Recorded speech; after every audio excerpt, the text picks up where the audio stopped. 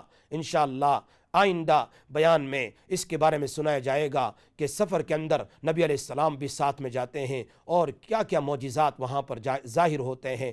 انشاءاللہ اللہ تبارک و تعالی ہم سب کو جو بات کہی گئی سن کر کے سرکار دو عالم صلی اللہ علیہ وسلم کے ساتھ سچی محبت نصیب فرمائیں۔ السلام علیکم ورحمۃ اللہ وبرکاتہ۔